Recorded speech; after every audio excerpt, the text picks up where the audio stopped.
My stepson claimed that my voice doesn't matter. I shut down my wallet, removed him from my insurance, and closed his card. For the first time, he learned what everything really costs. Subscribe to the channel and share your stories in the comments. And now, let's get started. My name is Michael. I'm 43 years old, and I've spent the last 8 years of my life trying to hold together a family that never fully accepted me.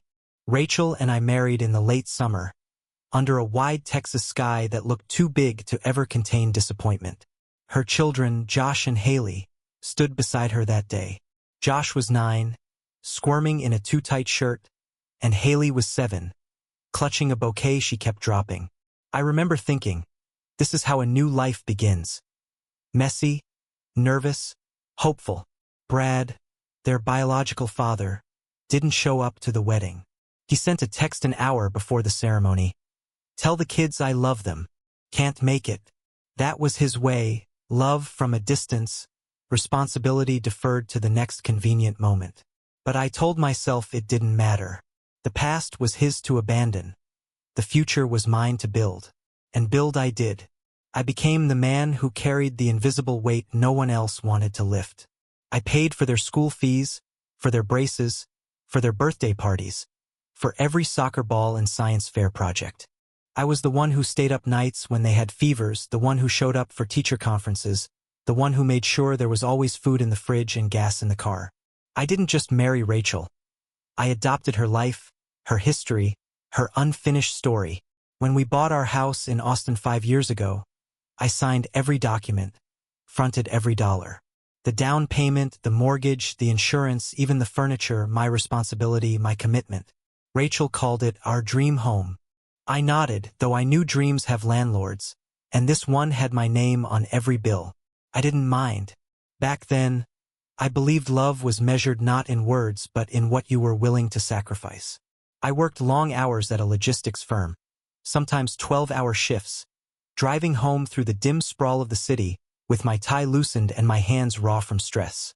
But when I opened the door to laughter, to the sound of Josh's video games or Haley humming in her room, I felt it was all worth it. I told myself this is what fathers do. Brad was a ghost presence in our lives. He drifted in and out, sometimes calling on holidays, sometimes showing up with gifts that sparkled more than they meant. He'd send Haley a new tablet or promise Josh concert tickets, then vanish again into whatever life he'd chosen over them. The kids would glow for a few days, as if a star had briefly crossed their sky. Then the glow would fade, and it would be me picking up the pieces of their disappointment. Still, I never spoke badly of him. I thought that by keeping quiet, I was preserving something sacred for them, the illusion that their father still cared. I thought it was an act of love. Now I see it was an act of erasure. Every time I bit my tongue, I disappeared a little more.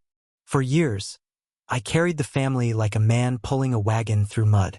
The weight grew heavier, but I told myself that's what devotion is. A series of quiet, thankless decisions. I learned their schedules by heart, knew which snacks they liked, what songs made them smile, what grades to check for each term. I paid for piano lessons Haley later quit after 2 months, and for Josh's football camp that he attended for exactly 1 week before deciding he was over it. Every withdrawal from my account was supposed to buy a little more belonging, a little more connection. It never did. Rachel used to tell me I worried too much about money, that families weren't built on spreadsheets. Easy words to say when the bills didn't come with your name on them. I didn't argue. Love isn't accounting, I told myself. Love is faith. But faith without gratitude is a slow death. There were nights when I'd sit in the dark living room after everyone had gone to bed, surrounded by the silence of a house I'd paid for, and wonder if anyone inside it actually saw me. The photos on the walls told a story I didn't quite belong to. In every family picture, Brad's shadow seemed to hover somewhere behind us. Uninvited, but never fully gone. Still, I kept showing up. Josh would ask me to drive him to practice, and I'd rearrange meetings to make it happen. He liked to sit in the passenger seat and talk about plays, friends, the girls he was too shy to ask out. He'd call me Mike, back then, never Dad. But close enough that I let myself believe it meant something. Haley would stay up late working on her school projects, and I'd help her paint, measure, glue, even when my eyes were heavy from exhaustion. She'd smile and say, "You're better at this than Mom." And that was enough to keep me going. It wasn't about being needed, it was about being seen. And for a while birthdays came and went, and they'd hand me cards they'd made themselves. I'd find crayon words like "Thanks for everything, Mike," and it would light me up inside. I'd hold onto those moments like proof that I hadn't wasted my devotion. But gratitude fades faster than ink. As the years passed, the kids grew taller, their tones sharper, their smiles rarer. Small requests turned into expectations. What had once been favors became obligations. If the internet lagged, it was my fault. If dinner wasn't ready, it was my responsibility. If Brad missed a birthday, I was supposed to make it up somehow, buy something bigger, plan something better. Rachel told me not to take it personally. "They're teenagers," she'd say, brushing off my concern with that practiced softness mothers use when they don't want to confront reality. "They'll grow out of it." But teenagers don't just grow out of contempt, they grow into it. The change wasn't sudden. It came quietly, like a fog creeping through the rooms. One day they stopped saying thank you. Another day they stopped asking politely. Then, one afternoon, I realized they didn't speak to me unless they wanted something. My name, once warm in their mouths, became transactional. Still, I tried. I told myself fatherhood isn't about recognition, it's about endurance. I was determined to earn their love, even if it meant giving until there was nothing left to give. The irony is, I thought I was teaching them generosity, stability, trust. In reality, I was teaching them how to take without consequence. Brad reappeared more frequently as they got older. Not out of guilt, but out of opportunity. He'd call when Josh made the school team or when Haley got an award. He'd say the right things, how proud he was, how he always knew they'd succeed, and they'd soak it up. It didn't matter that he hadn't lifted a finger to help them get there. His words cost him nothing, and somehow that made them more valuable than all the things I'd paid for. Rachel said I was being sensitive. "You're the stable one," she told me once. "They just get excited when Brad actually shows up." I remember the way she said actually, like his minimal effort was an act of heroism. I swallowed my frustration. I told myself that, in the long run, consistency wins. That when the storms came, when they needed real help, they'd know who truly stood by them. I believed love was cumulative, that if you gave enough, cared enough, sacrificed enough, one day the scales would tip and you'd finally be seen as what you are. But love, in this house, had become a ledger, and I was the only one still paying. When I look back on those years now, I see the pattern clearly. Every decision, every payment, every gesture of kindness was an attempt to buy a place in a family that never offered one freely. I told myself it was noble. I told myself that patience would be rewarded. I told myself blood doesn't make a father, commitment does. But even commitment without respect becomes a kind of quiet servitude. And that's what I was. A servant dressed as a husband, a provider mistaken for a parent. I carried the invisible weight of everyone else's comfort and told myself it was love. I didn't realize the truth until much later, that when people grow used to your sacrifices, they stop seeing them as gifts. They see them as debts you owe. That realization would come soon enough. But at that time, sitting at my desk late at night, surrounded by bills and reminders, I still believed I could earn my place in that house. I still believed gratitude could be taught, love could be proven, and that effort, no matter how unreciprocated, mattered more than blood. I was wrong. It started subtly, little changes that didn't make sense at first. The shift in tone, the way Josh rolled his eyes when I spoke, the long silences from Haley that stretched through dinner like cracks in the table. At first, I told myself it was just adolescence, the phase Rachel had always warned me about. Teenagers, she said, live in their own weather systems. Some days sunny, some days storms. You just have to wait it out. But this wasn't weather. This was corrosion. About 6 months ago, it became impossible to ignore. Josh had just gotten his driver's license. He strutted through the house with keys in his hand like they were proof of adulthood. I'd bought the car, used, reliable, paid in full, but he spoke about it as if it were his birthright. "My car," he'd say to his friends, his voice full of pride. Not once did he mention who made it possible. Haley started pulling away too. The same girl who used to bring me her art projects for advice now shut her door when I walked by. She'd talk to her friends for hours, laughing, whispering, but when I knocked to ask about dinner or school, she'd answer with a single word, if at all. I could feel the distance like a physical wall between us. I told Rachel about it one night after work. She was sitting in bed, scrolling through her phone, half listening. "They're teenagers," she said again. "You're too sensitive." But it wasn't sensitivity, it was erasure. One evening, I came home to the sound of Josh talking in the living room. He was on speakerphone with one of his friends. I paused in the hallway when I heard my name. "Yeah," he said, laughing. "The sponsor paid for it." The sponsor. Not my stepdad. Not Michael. Just the sponsor.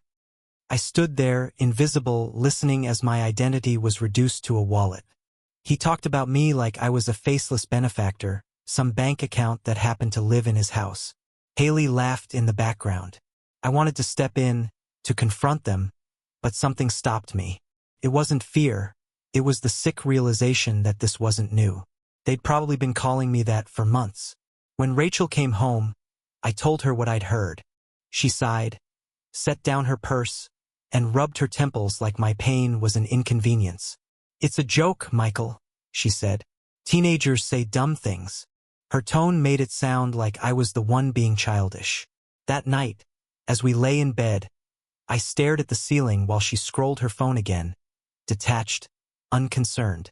I wanted to ask her something simple but impossible. "When did you stop defending me?" But I didn't. Her silence was already an answer. 2 weeks later, I asked Josh to help with the dishes after dinner.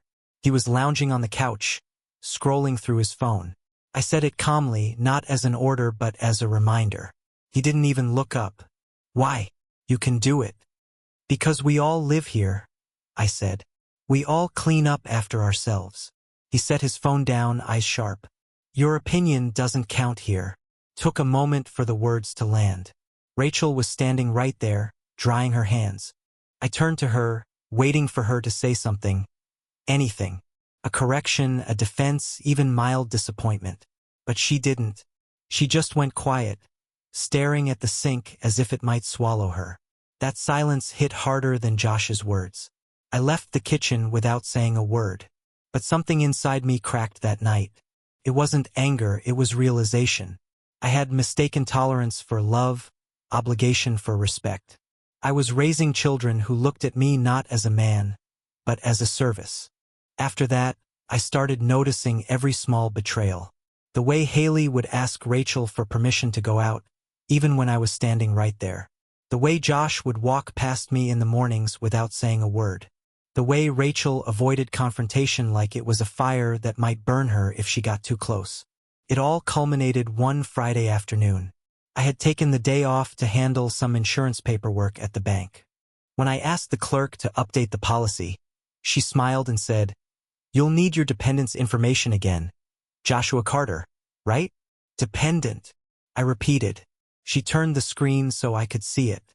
There it was, Josh's name, listed as a dependent on my policy, along with a supplementary card issued months ago. My card. My account. When I got home, I asked him about it. He was sitting on the couch, wearing a pair of brand new headphones. "Nice," I said, gesturing toward them. "When'd you get those?" He grinned. "Yesterday." "With what money?" He looked at me like I was the crazy one. "The card. The one Mom said was fine." I felt something twist in my chest. "The card linked to my account?" He shrugged. "You make enough." Rachel was in the kitchen. She heard every word. She didn't look up. That was the moment it hit me. Not suddenly, but completely. I hadn't just lost their respect. I had been financing my own humiliation. I was paying for the privilege of being ignored. That night, I sat at my desk long after they went to bed. The glow from the monitor washed over the stacks of bills, insurance forms, receipts. All the proof of my effort, my commitment, my foolishness. My reflection in the dark window looked like a stranger's. I thought about every meal, every holiday, Every quiet moment when I told myself this was worth it. And I realized I had mistaken endurance for strength. If my voice didn't matter, then neither should my wallet.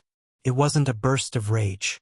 It was calm, cold, clean calm, like the kind that comes right before a storm. I didn't throw anything, didn't shout.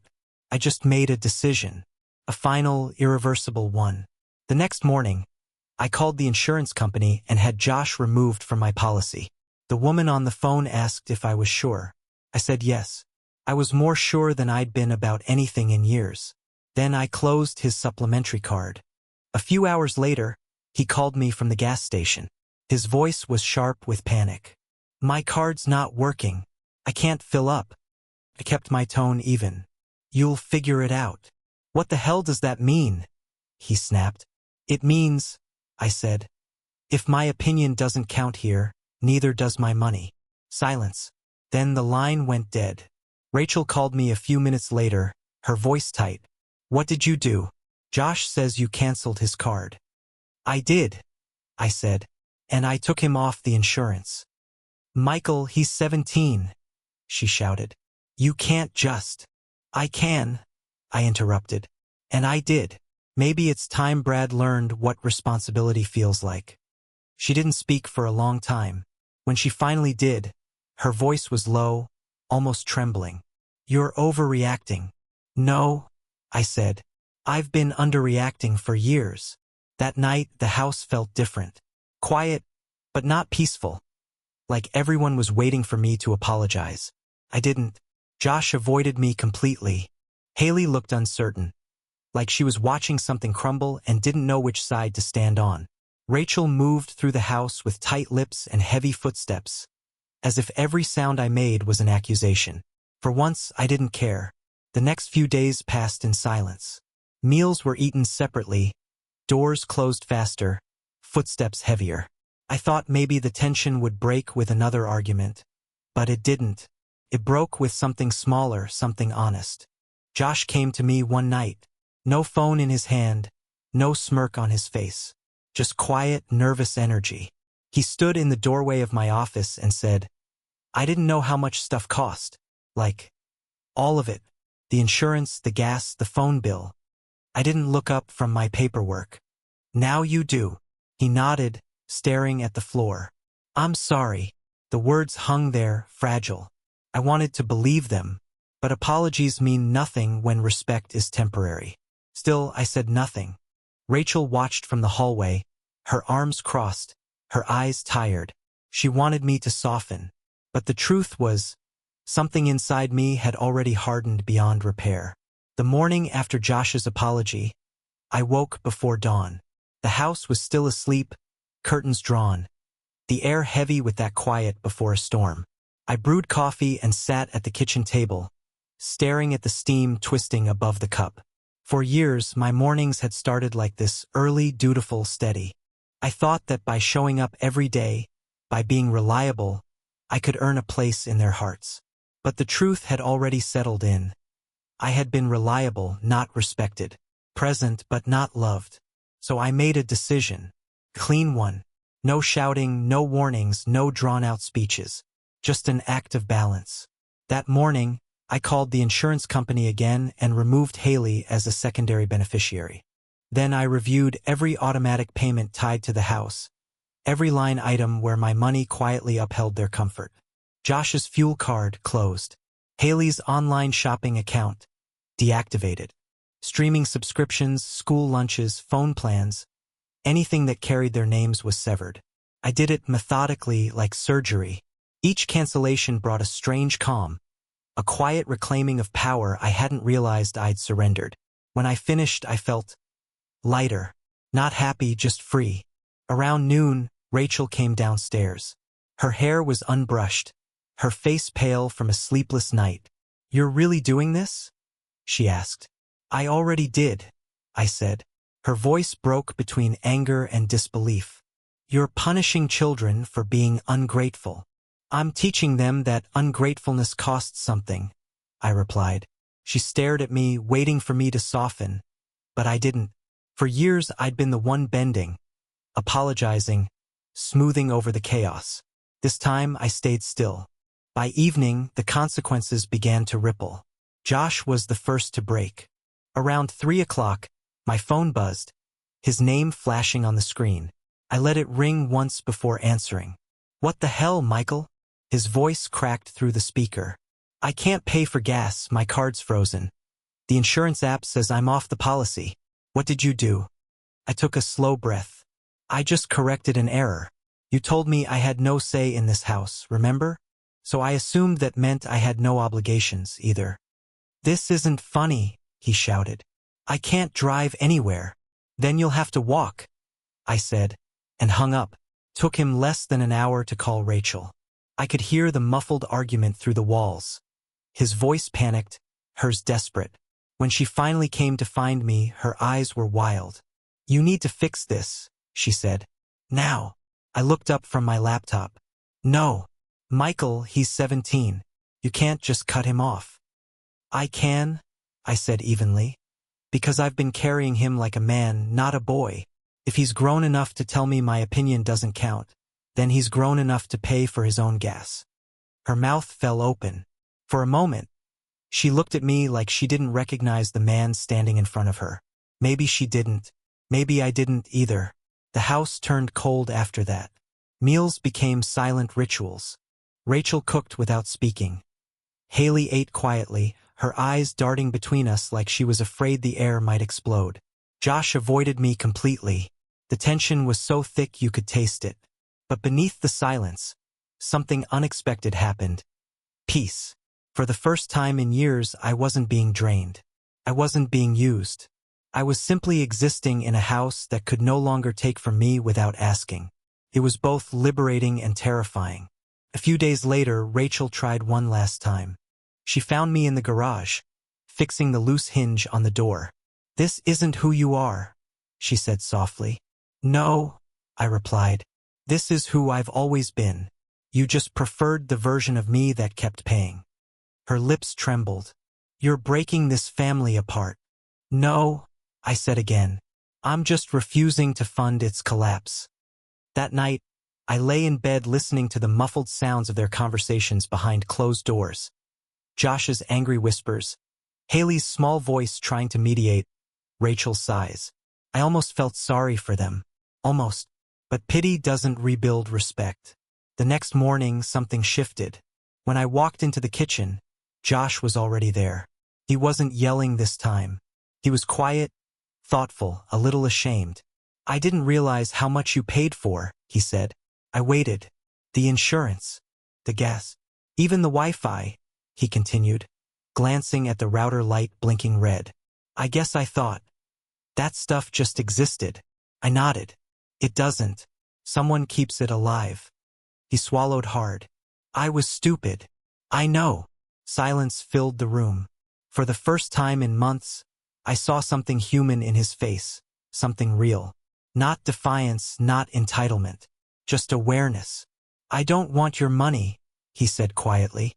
"I just didn't know what it took." "Good," I said. "Now you do."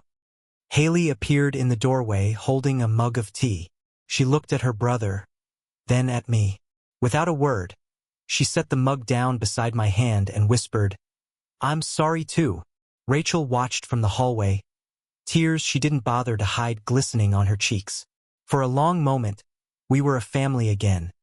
Broken, bruised, but facing the truth together. I didn't say much. I didn't need to. The lesson had already landed. But make no mistake, forgiveness is not the same as forgetting. Later that evening, Rachel and I sat on the porch as the sun went down. She reached for my hand, hesitant. "Maybe I let things go too far," she said. "You did." She nodded. "They needed to hear no from someone. I just wish it hadn't come to this." "It always comes to this," I said. "Respect doesn't disappear overnight. It erodes one silence at a time." She didn't argue. For once, she listened. Inside, I could hear the faint sounds of Josh and Haley cleaning the kitchen. No reminders, no complaints, just quiet effort. For years, I thought love meant giving endlessly. Now I understood that love without boundaries isn't love at all. its servitude dressed as sacrifice. The next morning, Josh filled his own tank with cash he'd earned mowing lawns. Haley made breakfast for everyone without being asked. Rachel, still wary but softer now, kissed my shoulder before leaving for work. And me? I went to my office, closed the door, and let out a breath I hadn't realized I'd been holding for 8 years.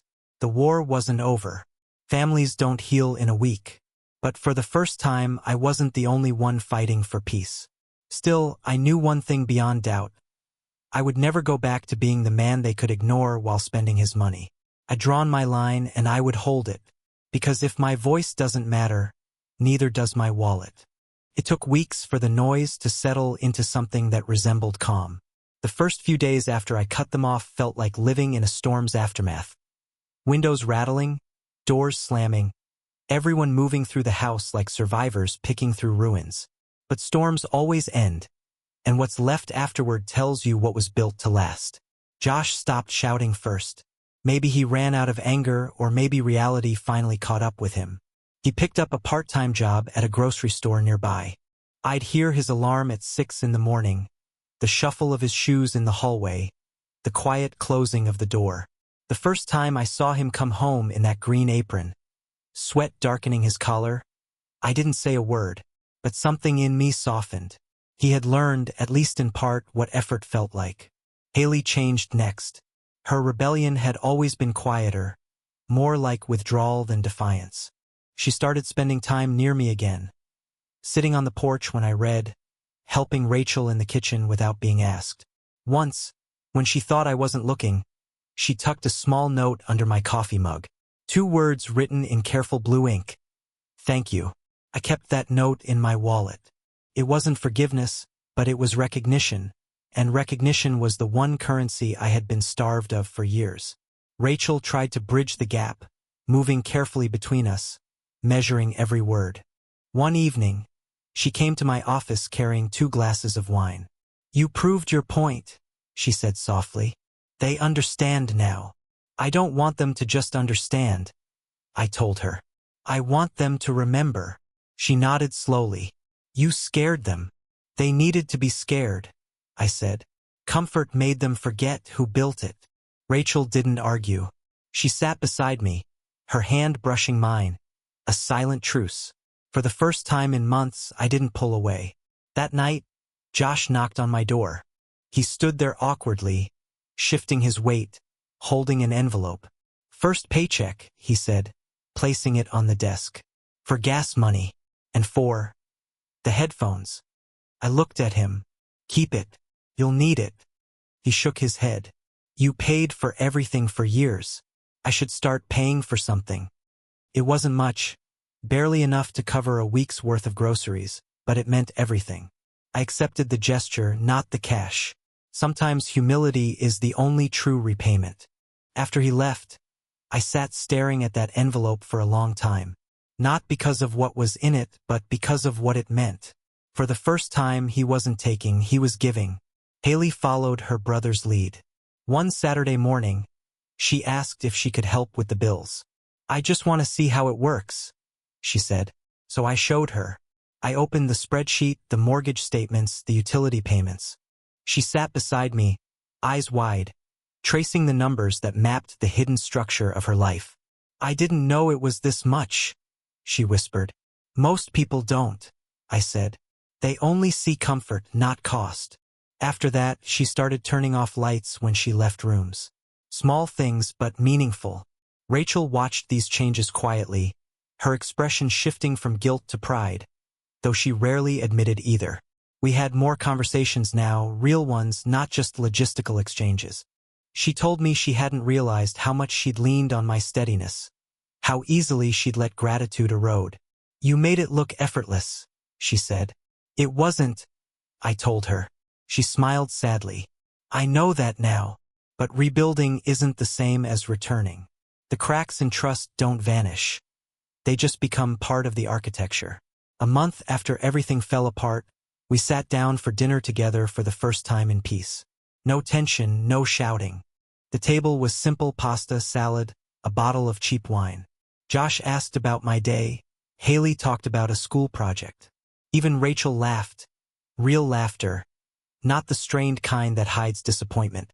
For a few moments, I let myself believe we'd turned a corner. But halfway through the meal, Josh asked something that froze the air. "Will you put me back on the insurance?" The fork paused in my hand. The question was innocent enough, but I could hear the old habit beneath it, the assumption that everything would return to how it was. I looked at him, then at Rachel, who watched me nervously. "Not yet," I said.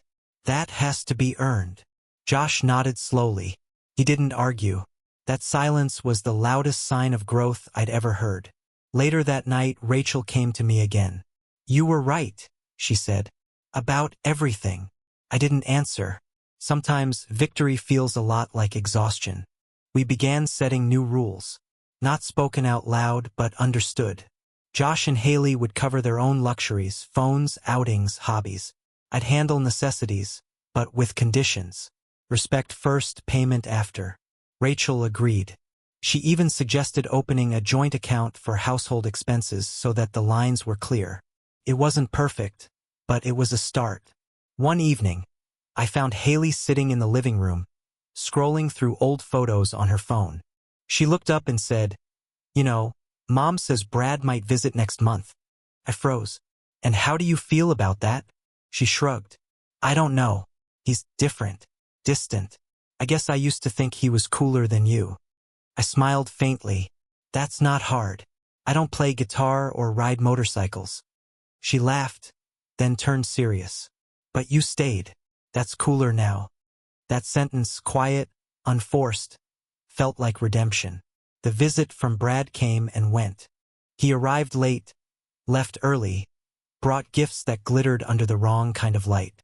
A watch for Josh, a necklace for Haley, promises wrapped in price tags. The kids thanked him politely, but when he drove away, no one watched from the window. Rachel turned to me afterward and said, "They see it now." Maybe they did. Life didn't suddenly become tender. Some days, the old habits crept back. Josh forgetting chores, Haley rolling her eyes, Rachel retreating into silence when conflict arose. But now there were consequences. I didn't raise my voice. I simply withdrew what I provided. Each time, the correction was swift. They learned faster this way. Still, I wasn't seeking dominance. I just wanted balance. Respect measured not in fear, but in awareness. One night, as I sat on the porch, Josh joined me. The air was cool, the Texas sky smeared with stars. He handed me a beer, his hands still calloused from work. "You ever regret marrying Mom?" he asked. The question caught me off guard. "No," I said after a pause, "but I regret not setting boundaries sooner." He nodded. "I get that." He took a sip, then added quietly, "You were right to cut me off. It made me grow up." I looked at him, really looked at him, the boy I'd raised, the one who had once sneered, "Your opinion doesn't count here." He wasn't that boy anymore. Not entirely. "I didn't want to hurt you," I said. "You didn't," he replied. "You just made me see what you were worth." And for the first time, I believed he meant it. Now, months later, the house feels different. Not perfect, not healed, but honest. The air carries less tension, more truth. I still handle the bills, but I don't feel invisible while doing it. They thank me now, not always, not dramatically, but consistently. And that consistency is enough. Rachel and I are closer, though the memory of her silence still lingers between us. Sometimes I wake at night and think about those years I spent buying love on credit, wondering if the debt has finally been paid. Maybe it has. Maybe it hasn't. But one truth remains, carved deep into me. Love without respect is a slow death. And sometimes the only way to resurrect a family is to let it collapse first. I've rebuilt mine with boundaries instead of blind giving, with truth instead of quiet suffering. Whether they call me dad or not doesn't matter anymore. What matters is that when I speak, they listen, not because they fear losing my wallet, but because they finally see the man behind it. So tell me, was I wrong to draw the line? Or was it the only way to remind them that even love, to survive, must have a price?